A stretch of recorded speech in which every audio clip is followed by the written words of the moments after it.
Hello everyone, welcome back to UPSC with Shyam sir. మన UPSC with Shyam sir YouTube ఛానల్లో editorial అనాలిసిస్లోకి వెళ్దాము.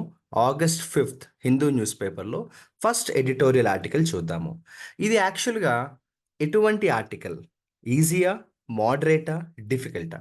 I can కాన్ఫిడెంట్లీ say this article belongs to an easy level article. ఎందుకంటే ఒక్కసారి చదివితే అర్థమైపోతుంది.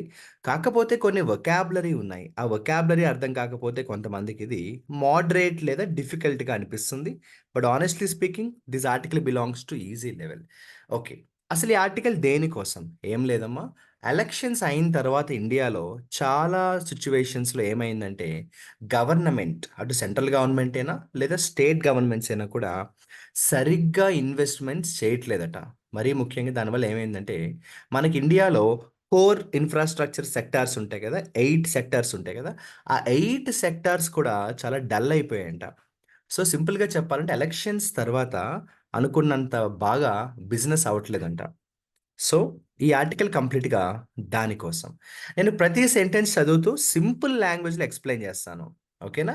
ఎందుకంటే ఆర్టికల్ అనేది ఏమవుతుందంటే కరెక్ట్‌గా అర్థమవ్వాలి.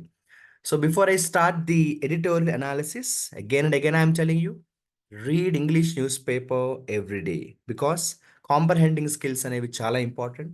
యూపీఎస్సీ లేదా గ్రూప్స్ లాంటి ఎగ్జామ్స్ ప్రిపేర్ అయ్యేటప్పుడు ఏమవుతుందంటే సెంటెన్స్ అర్థం చేసుకోవడం అనేది చాలా అవసరం. ఎస్ఏ రైటింగ్లో కూడా మన ఐడియాస్ని కరెక్ట్గా ప్రజెంట్ చేయాలంటే మనకు క్లారిటీ ఉండాలి కదా. Okay. So election overhang అనే హెడ్లైన్స్ మీనింగ్ ఏంటో మనం ఎండింగ్లో చూద్దాము. సబ్ హెడ్లైన్స్ చూడండి.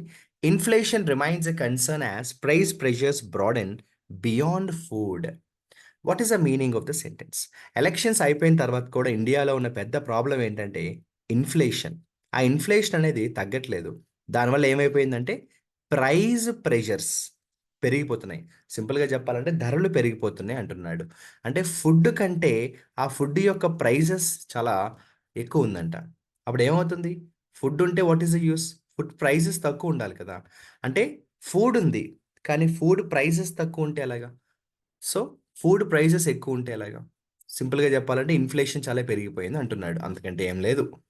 తర్వాత మనం ఫస్ట్ సెంటెన్స్ చూద్దాం. కేర్‌ఫుల్‌గా ఫాలో అవ్వండి. వాడేమన్నాడంటే, "production in India's 8 core infrastructure sectors remain largely dampened by the impact of a slowdown in state spending on public works in June, when the general election ended in the early part of the month, leading to the formation of new government at the centre." ఇది కొంచెం lengthy sentence అయినా కూడా సింపుల్‌గా చెప్తాను వినండి. ఏం లేదురా, మనకి జూన్ బిగినింగ్‌లో మనకి జూన్‌లో ఎలక్షన్స్ అయిపోయాయి కదా! ఎప్పుడైతే జూన్‌లో ఎలక్షన్స్ కంప్లీట్ అయ్యాయో మనకి ఒక కొత్త గవర్నమెంట్ కూడా వచ్చేసింది సెంట్రల్ గవర్నమెంట్‌లో. దానివల్ల ఏమైందంటే అప్పటినుంచి కూడా ఇది జస్ట్ ఆగస్ట్ అంటే 2 మంత్స్ అయింది. ఈ 2 మంత్స్‌లో ఏమైందంటే ఈ టోటల్ ఎలక్షన్స్ అవ్వడం, కొత్త గవర్నమెంట్ రావడం, ఈ ప్రాసెస్‌లో ఏమైందంటే చాలా మటుకు మనకి ఇండియాలో ఉన్న 8 కోర్ సెక్టార్స్ మీద స్పెండింగ్ అనేది బాగా తగ్గించారంట. అంటే స్పెండింగ్ ఆన్ పబ్లిక్ వర్క్స్. ఇటువంటి పనుల మీద గవర్నమెంట్ ఖర్చు అనేది బాగా తగ్గించేసింది. ఆఫ్‌కోర్స్ ఎందుకంటే ఎలక్షన్స్ టైంలో ఎక్కువ మనీ అంతా కూడా అటే ఎళ్ళిపోతుంది. ఎలక్షన్స్ కోసం ఖర్చు పెడతారు. ప్రజల కోసం కాదు. దానివల్ల ఏమైందంటే పబ్లిక్ వర్క్స్ మీద ఖర్చులు బాగా తగ్గించేయడం వల్ల ఓవరాల్‌గా ఏమైపోయిందంటే ఈ 8 కోర్ సెక్టార్స్ బాగా డల్ అయిపోయాయి అంటున్నాడు. అంటే చాలా డాంపెన్ అయిపోవడం అంటే చాలా డల్ అయిపోయాయి అంటున్నాడు. అంటే ఎలక్షన్స్ వల్ల బిజినెస్ బాగా ఎఫెక్ట్ అయిందని సింపుల్‌గా చెప్తున్నాడు. ఓకేనా?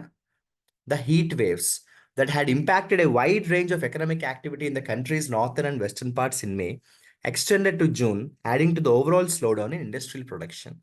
ఫస్ట్ సెంటెన్స్‌లో ఏమనుకున్నాం మనం? ఎలక్షన్స్ వల్ల ఎకానమీ బాగా దెబ్బతిందన్నాం. సెకండ్ సెంటెన్స్‌లో ఏంటంటే ఇంకో రీజన్ చెప్తున్నాడు. ఏంటంటే హీట్ వేవ్స్. మనకి ఇండియా అంతా కూడా మరీ ముఖ్యంగా ఏంటంటే నార్త్ అలాగే వెస్ట్‌లో విపరీతమైన ఎండల వల్ల, దానివల్ల కూడా ఏమైందంటే ఈ ఇండస్ట్రియల్ ప్రొడక్షన్ అనేది బాగా తగ్గిపోయిందంట. సో, ఇప్పటిదాకా తీసుకుంటే రెండే సెంటెన్సెస్ చెప్పాడు. ఫస్ట్ సెంటెన్స్‌లో ఏమన్నాడు?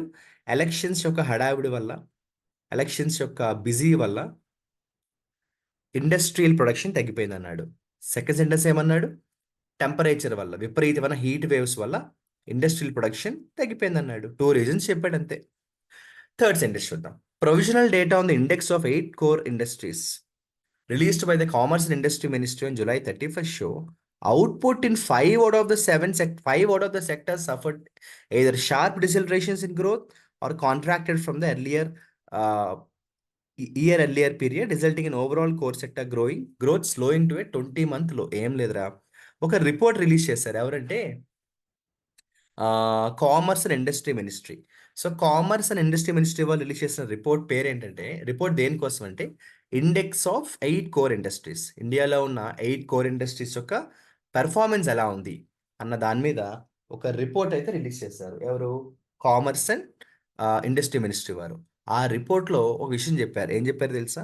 మనకున్న 8 core సెక్టార్స్లో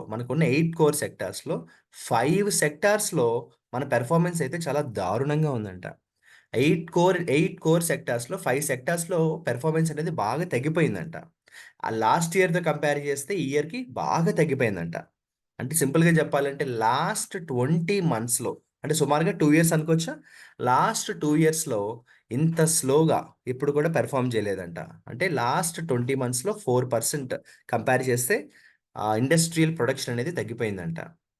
so first sentence second సెంటెన్స్లో ఏం చెప్పాడంటే రీజన్స్ చెప్పాడు ఎందుకు ప్రొడక్షన్ తగ్గిపోయిందని. థర్డ్ సెంటెన్స్లో ఏమన్నాడు? రిపోర్ట్ రిలీజ్ అయింది, ఆ రిపోర్ట్ ఈ విషయాన్ని చెప్పింది అన్నాడు. అంతకంటే ఏం లేదు. నెక్స్ట్ సెంటెన్స్ చూద్దామా? While the output of refinery products which at 28% has the heaviest weight on the ICI, contracted year on year for the first time in 5 months and shrank by 1.5%. Electricity generation declined by 3.6% from May. ఏం లేదు. మీకు third sentence గుర్తుందా? ఆ ICI report ఏదైతే ఉందో ఆ report ఏం చెప్పిందంటే ప్రొడక్షన్ బాగా తగ్గిపోయింది అన్నాడు కదా. ఇప్పుడు ఒక్కొక్క పాయింట్ స్పెసిఫిక్గా చెప్తున్నాడు. సింపుల్గా చెప్పాలంటే ఎలక్ట్రిసిటీ జనరేషన్ తీసుకున్నట్టయితే మనకి 3.6% తగ్గిపోయిందంట. అదేవిధంగా రిఫైనరీ ప్రొడక్ట్స్ సంగతి ఏంటి అంటే ఈ రిఫైనరీ ప్రొడక్ట్స్ కూడా 1.5% తగ్గిపోయిందంట. సో రిఫైనరీ ప్రొడక్ట్స్ ఏమో 1.5% తగ్గిపోయింది ప్రొడక్షన్, ఎలక్ట్రిసిటీ జనరేషన్ ఏమో 3.6% తగ్గిపోయింది. మీరు అందుకే చూస్తే చాలా చోట్ల ఎలక్షన్స్ తర్వాత మనకి పవర్ కట్స్ కూడా కనిపిస్తున్నాయి. ఇంకో మాట ఏమన్నాడంటే ఈ రిఫైనరీ ప్రొడక్ట్స్ గురించి చెప్తే ఏమన్నాడంటే బేసికల్గా ఈ ఐసీఏ వాళ్ళు ఇచ్చిన రిపోర్ట్లో 28% పాత్ర ఎవరిదంటే ఇదే. అంటే రిఫైనరీ ప్రొడక్ట్స్ యొక్క వెయిటేజ్ అంతా అని 28% అనమాట యాక్చువల్గా అన్ని సెక్టార్స్తో కంపేర్ చేస్తే. The year-on-year expansion in the key electricity sector, which has a second heaviest weight of about 20%, almost halved in pace to 7.7 from May's 13.7. As start of monsoon rains in some parts of the country helped ease power demand. నేను చెప్పాను గుర్తుందా? ఇప్పుడు ఇందాక refinery products యొక్క weightage అంటున్నాను 28% కదా. ఆ తర్వాత మళ్ళీ సెకండ్ పొజిషన్ ఎవరిదంటే ఎలక్ట్రిసిటీ. 20% వెయిటేజ్ ఎలక్ట్రిసిటీ సెక్టర్దే. అది ఎంత దారుణంగా పడిపోయింది తెలుసా? మేలోనేమో 13.7 ఉంటే ఇప్పుడు ప్రెసెంట్ ఎంత అంటే 7.7, అంటే సగం పడిపోయింది అంటున్నాడు. కాకపోతే కొంచెం మనకి బేసిక్గా రీజన్ ఏంటంటే the start of monsoon rains in some parts of the country helped is power demand. కొంచెం పవర్ డిమాండ్ తగ్గడానికి రీజన్ ఏంటంటే అంటే వర్షాలు పడ్డాయి కాబట్టి పెద్ద ప్రాబ్లం ఉండదు. అదే సమ్మర్లో ఏమవుతుందంటే మనకి పవర్ డిమాండ్ మరీ ఎక్కువ అయిపోతుంది కదా. సో ఎలక్ట్రిసిటీ లో చాలా పెర్ఫార్మెన్స్ వీక్ అయిపోయింది, అండ్ రిఫైనరీలో కూడా పెర్ఫార్మెన్స్ చాలా వీక్ అయిపోయింది. ఎంత వీక్ అయిందో కూడా పర్సంటేజెస్తో క్లియర్గా చెప్పాడు. హౌవెవర్ కానీ June's debilitating heat waves which the Indian IMD pegged at a 14-year high sapped demand for steel as construction activities struggle to regain traction amid the scorching temperature. ఈ ఒక్క sentence అర్థం అవ్వాలంటే అసలు ఎన్ని వొకాబులరీ ఉన్నాయి కదా. మీకు ఇందులో మోస్ట్ ఇంపార్టెంట్ వొకాబులరీ ఏంటో చెప్పనా? సాప్డ్. నేను చాలాసార్లు చెప్పిన వొకాబులరీ, కొత్త వర్డ్ ఏం కాదు. సాప్డ్ అంటే ఏంటంటే నాశనం చేసాడు. ఏమైందో చెప్తాను వినండి. మనకి ఏంటంటే ఐఎండి వాళ్ళు ఒక విషయం చెప్పారు, ఇండియన్ మెట్రలాజికల్ డిపార్ట్మెంట్ వాళ్ళు విషయం చెప్పారు. ఏం చెప్పారంటే 14-year హై ఉంటుంది అన్నాడు. అంటే టెంపరేచర్స్ అనేవి లాస్ట్ 14 ఇయర్స్తో కంపేర్ చేస్తే ఈ ఇయర్ టెంపరేచర్స్ చాలా హై ఉంటాయి అన్నాడు. అంత దారుణంగా పెరిగిపోతున్న టెంపరేచర్స్ వల్ల ఏమైందిరా అంటే స్టీల్కు ఉండే డిమాండ్ కూడా బాగా పడిపోయిందట. ఎందుకంటే ఎప్పుడైతే అంత హై లెవెల్ టెంపరేచర్స్ ఉంటాయో కన్స్ట్రక్షన్ యాక్టివిటీ తగ్గిపోతుంది. కన్స్ట్రక్షన్ యాక్టివిటీ తగ్గిపోతే ఆటోమేటిక్గా ఏమవుతుంది? స్టీల్ యొక్క డిమాండ్ కూడా బాగా తగ్గిపోయిందంట. ఎక్స్ట్రీమ్ టెంపరేచర్స్ వల్ల వచ్చిన ప్రాబ్లం అది. చూసారా? అంటే ఇప్పటిదాకా మనం రిఫైనరీ ప్రొడక్ట్స్ గురించి మాట్లాడుకున్నాం, ఎలక్ట్రిసిటీ జనరేషన్ గురించి మాట్లాడుకున్నాం. స్టీల్ యొక్క పరిస్థితి గురించి కూడా మాట్లాడుకున్నాం. స్టీల్ యొక్క డిమాండ్ తగ్గిపోవడానికి రీజన్ ఏంటి? దారుణంగా పెరిగిపోయిన temperatures. Steel output slid 4% from the preceding month, depressing the year-on-year growth to just 2.7%, following May 6.8. So steel తగ్గిపోయింది అన్నాయి కదా, ఎంత తగ్గిపోయిందో పర్సంటేజ్తో చెప్పాడు అంతే. అంతకు ముందు మనతో కంపేర్ చేస్తే 4% తగ్గిపోయిందట. సో మేలో 6.8%గా ఉన్న ఈ స్టీల్ ప్రొడక్షన్ ప్రస్తుతం ఎంత అంటే 2.7%. ఇక స్టీల్ గురించి మాట్లాడుకున్నాం. నెక్స్ట్ కోల్ గురించి మాట్లాడుకుందాం. Coal offer the silver lining. అమ్మయ్య! ఇప్పటిదాకా మనం అన్నీ నెగెటివే మాట్లాడుకున్నాం కదా! ఇప్పటిదాకా తీసుకుంటే టోటల్ అన్నీ మైనస్‌లో ఉన్నాయి, మైనస్‌లో ఉన్నాయి, మైనస్‌లో ఉన్నాయి. రిఫైనరీ ప్రొడక్ట్స్ మైనస్‌లో ఉంది. ఎలక్ట్రిసిటీ మైనస్‌లో ఉంది. స్టీల్ మైనస్‌లో ఉంది. కాస్త మనకి ఊరట. ఆ ఊరట ఏంట్రా అంటే సిల్వర్ లైనింగ్ అంటాం. అంటే చాలా మైనస్ ఉన్నప్పుడు కాస్త పాజిటివ్‌గా ఉంటే సిల్వర్ లైనింగ్ అంటాం. అదే కోల్. కాస్త కోల్ మాత్రం పాజిటివ్‌గా ఉందంట. ఎందుకంటే అవుట్‌పుట్ గ్రోత్ అనేది పెరిగిందంట. మేలో 10% ఉంటే జూన్‌కొచ్చేటప్పటికి 14.8% పెరిగింది. సో, ఇప్పటిదాకా మనం 4 సెక్టార్స్ గురించి మాట్లాడుకున్నాం. ఏంటి 4 సెక్టార్స్ అంటే రిఫైనరీ ప్రొడక్ట్స్ గురించి మాట్లాడుకున్నాం. ఎలక్ట్రిసిటీ గురించి మాట్లాడుకున్నాం. స్టీల్ గురించి మాట్లాడుకున్నాం. కోల్ గురించి మాట్లాడుకున్నాం. ఇందులో గాని మీరు గుర్తుంటే స్టార్టింగ్ 3 బాగా మైనస్‌లో ఉన్నాయి పెర్ఫార్మన్స్. కాస్త కోల్ వచ్చేటప్పటికి ప్లస్‌లో ఉంది. ఇది మ్యాటర్. సో, టోటల్‌గా ఫస్ట్ పారాగ్రాఫ్‌లో మ్యాటర్ ఏంట్రా అంటే ఇంతకంటే ఏం లేదు. క్లియర్‌గా అర్థమవుతుందా? మనకేమవుతుందంటే ఎకానమీ లేదా బిజినెస్ లాంటి ఆర్టికల్స్ చదివేటప్పుడు ఎక్కువ ఆహ్, ఎకానమీ రిలేటెడ్ వొకాబులరీ కనిపిస్తాయి. దానికి తోడు పర్సెంటేజెస్ లాంటివి ఎక్కువుంటాయి. చాలామంది స్టూడెంట్స్ ఏంటంటే భయపడిపోతారు. అసలు ఫస్ట్ మైండ్‌లోంచి భయం తీసేయండి. Okay. Next. The more contemporaneous private survey based HSBC India Purchasing Managers Index for July appears to signal that manufacturing activity at a broader level eased marginally last month. ఏం లేదు. హెచ్ఎస్‌బీసీకి సంబంధించిన వాళ్ళు ఒక సర్వే చేశారు. ఏంటంటే manufacturing purchasing managers index PMI అనుకోండి. వీళ్ళు report release చేశారు. వాళ్ళు రిలీజ్ చేసిన రిపోర్ట్‌లో ఏం చెప్పారంటే, ఏదైతే మ్యానుఫ్యాక్చరింగ్ యాక్టివిటీ ఉంటుందో at a broader level eased marginally last month. So, last month కొంచెం బెటర్‌గా ఉంది అన్నాడు. ఈజ్డ్ అంటే ఓ రకంగా చెప్పాలంటే బెటర్. సో, లాస్ట్ మంత్ కొంచెం మ్యానుఫ్యాక్చరింగ్ యాక్టివిటీ బెటర్‌గా ఉంది అని పీఎంఐ రిపోర్ట్‌లో వచ్చింది. Slightly softer increases in new orders and output resulted in July's PMI easing to 58% from 58.3 in June. The survey of purchasing managers at about 400 manufacturers by S&P Global shows.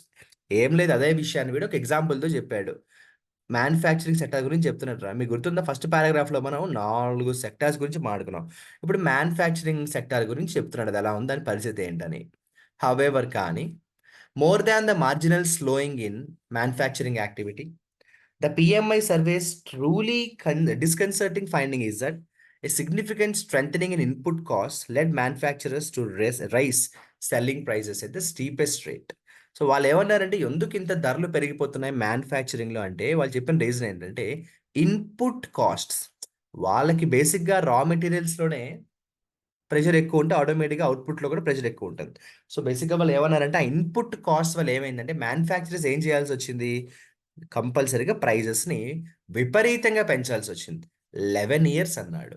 అంటే నేను ఇందాక manufacturing sector గురించి చెప్తూ బెటర్‌గా ఉందన్నాను కదా! Last year కంటే బెటర్‌గా ఉందని కాదు నా ఉద్దేశ్యం. లాస్ట్ ఇయర్‌తో కంపేర్ చేసి ఇప్పుడు కూడా చూడండి. జూన్‌లో 58 ఉంటే ఇప్పుడు ప్రెజెంట్ 58.1కొచ్చేసింది. అంటే తగ్గింది. కాకపోతే నేను బెటర్ అన్న వర్డ్ ఎందుకు వాడానంటే, మిగిలిన సెక్టార్స్‌తో కంపేర్ చేస్తే బెటర్ నా ఉద్దేశం. అర్థమైందా అందరికీ కూడా? సో, ఈ బేసిక్‌గా ఇన్పుట్ కాస్ట్ పెరిగిపోవడం వల్ల ఏమైందిరా అంటే, ఓవరాల్‌గా మ్యానుఫ్యాక్చరింగ్ సెక్టార్ కూడా పెరిగిపోయింది. With goods producers reporting having paid more for coal, packaging, paper, rubber, and steel, the outlook for broader inflation, both at the wholesale and retail levels, is far from reassuring. ఇన్ని సెక్టార్స్‌లో pressure ఉండడం వల్ల ఇప్పుడప్పుడే inflation తగ్గుతుంది అన్న feeling ఎవరికీ రావట్లేదు. వాడేమన్నాడంటే far from reassuring అన్నాడు. అంటే ఇప్పట్లో ఈ ప్రైజెస్ తగ్గుతాయన్న హోప్ అయితే లేదని నెగెటివ్‌గా చెప్పాడు. కొంచెం భయపెట్టాడమాట. చూడండి, ఫార్ ఫ్రమ్ రీఅష్యూరింగ్ అంటే ఇప్పుడప్పుడే ఈ ధరలేమి తగ్గేలా లేవంటున్నాడు. The Reserve Bank of India's Monetary Policy Committee, which will meet to review its interest rate stance this week, has its task cut out. మరి ఇంత దారుణంగా సిచ్యువేషన్ ఉన్నప్పుడు రిజర్వ్ బ్యాంక్ ఆఫ్ ఇండియా వాళ్ళు ఊరుకుంటారా? Monetary policy committee meeting పెట్టేసుకుంటారు. పెట్టేసుకుని ఏం చేస్తారు? ఖచ్చితంగా ఈ ప్రాబ్లమ్‌ని సాల్వ్ చేయడానికి ట్రై చేస్తారు. కానీ ఈ వారం జరగబోయే ఈ మానిటరీ పాలసీ కమిటీ మీటింగ్‌లో వాళ్ళకి ఇది చాలా కష్టమైన పని అంటున్నాడు. కటౌట్ అంటే చాలా కష్టమైన పని. With clear science that price pressures are broadening beyond food, policymakers can ill afford to drop their guard in the battle to tame inflation. అంటే ఏంటో తెలుసా? మరి ఇంత క్లియర్‌గా సిట్యుయేషన్ ఇంత డేంజరస్‌గా కనిపిస్తోందని తెలిసినప్పుడు, ఎట్టి పరిస్థితుల్లో పాలిసీ మేకర్స్ ఎవరైతే ఉన్నారో, ఎవరైతే డెసిషన్స్ తీసుకుంటారో, పాలిసీస్ డిజైన్ చేస్తారో, వాళ్ళు మాత్రం అస్సలు కేర్‌లెస్‌గా ఉండకూడదు. దానికి తోడు జాగ్రత్తగా ఉండాలి. డ్రాప్ ద గార్డ్ అంటే జాగ్రత్తగా ఉండకపోవడం. కాబట్టి జాగ్రత్తగా ఉండడం అనేదే వాళ్ళకి ఆప్షన్. ఎందుకంటే ఇన్‌ఫ్లేషన్‌ని కంట్రోల్ చేయాలి అంటే వాళ్ళు 100% జాగ్రత్తగా ఉండాలి అంటున్నాడు. ఇప్పుడు ఈ టోటల్ ఆర్టికల్ అర్థమైంది కదా! ఏంట్రా చెప్పాడు ఈ టోటల్ ఆర్టికల్‌లో అంటే చెప్పండి మీరు చెప్పండి. స్టార్టింగ్ ఏమో రిఫైనరీ ప్రొడక్ట్స్ గురించి మాట్లాడాడు. ఎలక్ట్రిసిటీ జనరేషన్ గురించి మాట్లాడాడు. స్టీల్ గురించి మాట్లాడాడు. తర్వాతొచ్చి కోల్ గురించి మాట్లాడాడు. తర్వాతొచ్చి మ్యానుఫ్యాక్చరింగ్ సెక్టార్ గురించి మాట్లాడాడు. వాటితో పాటు లాస్ట్‌లో మీరు అబ్జర్వ్ చేసినట్టయితే చూడండి కోలు, ప్యాకేజింగు, పేపరు, రబ్బరు వీటి గురించి కూడా మాట్లాడాడు. ఓవరాల్‌గా మనం ఒక విషయం అర్థం చేసుకుంటే రిఫైనరీ ఆయిల్ ఏమో రిఫైనరీ ప్రొడక్షన్ చాలా మైనస్‌లో ఉంది. ఎలక్ట్రిసిటీ జనరేషన్ చాలా మైనస్‌లో ఉంది. స్టీల్ చాలా మైనస్‌లో ఉంది. కాస్త కోల్ బెటర్‌గా ఉంది. మ్యానుఫ్యాక్చరింగ్ లాస్ట్ ఇయర్‌తో కంపేర్ చేస్తే మైనస్‌లో ఉన్న ఓవరాల్‌గా తీసుకుంటే ఈ సెక్టార్స్‌తో తీసుకుంటే బెటర్‌గా ఉంది. బట్ జనరల్‌గా తీసుకుంటే మైనస్‌లో ఉంది. సో, మీకు అందుకే కోల్ విషయంలో వాడు ఏమన్నాడంటే సిల్వర్ లైనింగ్ అనే వర్డ్ వాడాడు. కాస్త కోలే మనకి హ్యాపీనెస్‌నిచ్చింది. ఎక్సెప్ట్ ద కోల్ మిగిలినవన్నీ గూడా మనకి చాలా బాధగా ఉన్నాయని క్లియర్‌గా చెప్పాడు. సో, ఓవరాల్‌గా ఈ ఆర్టికల్‌ని మనం 2, 3 పాయింట్స్‌లో సింపుల్ లాంగ్వేజ్‌లో చెప్పుకోవాలంటే he is trying to say that unfortunately after the elections because for the fact that the governments have constantly spent money on elections rather than public welfare. నేచురల్‌గా ఏమైందంటే lot of states are suffering with financial crisis and inflation. That's the reason out of the core 8 sectors, 5 sectors have been very much in a bad shape. ఇది పరిస్థితి. కాబట్టి ఇమ్మీడియేట్‌గా మన RBI వాళ్ళు monetary policy committee meeting పెట్టుకొని దీని గురించి మాట్లాడుకోవాలి. రెక్‌లెస్‌గా ఉండకూడదు. మరింత జాగ్రత్తగా ఉండాలి. లేకపోతే సిట్యుయేషన్ ఇంకా వర్సెన్ అయిపోతుంది అంటున్నాడు. This is something about the today's editorial article. ఓకేనా? నేను సింపుల్ లాంగ్వేజ్‌లో ఎక్స్‌ప్లెయిన్ చేస్తాను. I hope everybody is able to understand. మీరు ఏం చేయాలంటే ఇప్పుడు వీడియో చూడడం కంప్లీట్ అయితే ఒకసారి న్యూస్ పేపర్ ఉంటుంది కాబట్టి మీరు ఈ ఆర్టికల్ చదవండి ఒకసారి. అయితే నేను ఓన్లీ ఈ ఆర్టికల్ వరకు కన్‌ఫైన్ అవుతున్నాను. ఓకేనా? I am not actually trying to add more information to this. GK కాంటెంట్‌ని, కరెంట్ అఫైర్స్ కాంటెంట్‌ని నేను ఎక్కువ యాడ్ చేయట్లేదు. జస్ట్ ఈ ఆర్టికల్‌లో చెప్పిన విషయాన్ని నేను మీకు యాజ్ ఇట్ ఈస్‌గా ప్రెజెంట్ చేస్తున్నాను. నేను ఒక సెపరేట్ వీడియోలో కావాలంటే దీనికి సంబంధించి మనం రాయబోయే ఎగ్జామ్స్‌లో ఒకవేళ కానీ కరెంట్ అఫైర్స్, జీకే క్వెషన్స్ వస్తే ఎటువంటి క్వెషన్స్ రావచ్చు నేను తర్వాత సెపరేట్‌గా వీడియో చేస్తాను. యాస్ ఆఫ్ నౌ ఈ ఆర్టికల్‌లో ఉన్నది మాత్రమే ఎక్స్‌ప్లెయిన్ చేశాను. మరి మీకు అర్థమైందా? మీరు అర్థమైతే మీరేం జేస్తారంటే ఒకసారి మీ ఫీడ్‌బ్యాక్‌ని మీకు ఆర్టికల్ ఎక్స్‌ప్లనేషన్ నేను చేశాను కదా! ఇది అర్థమైందా? లేదా? అన్నది ఒకసారి మీ ఫీడ్‌బ్యాక్‌ని కామెంట్ సెక్షన్‌లో మెసేజ్ చేశారనుకోండి. మీరిచ్చే ఫీడ్‌బ్యాక్ బట్టి నేను ఇంకా దాన్ని ఫర్దర్‌గా ఇంప్రూవ్ చేయడానికి ట్రై చేస్తాను. ఎందుకంటే ఆర్టికల్ అర్థం అవ్వడం అనేది చాలా చాలా important. I wish you all the best and good luck. This is about today's editorial analysis of the article.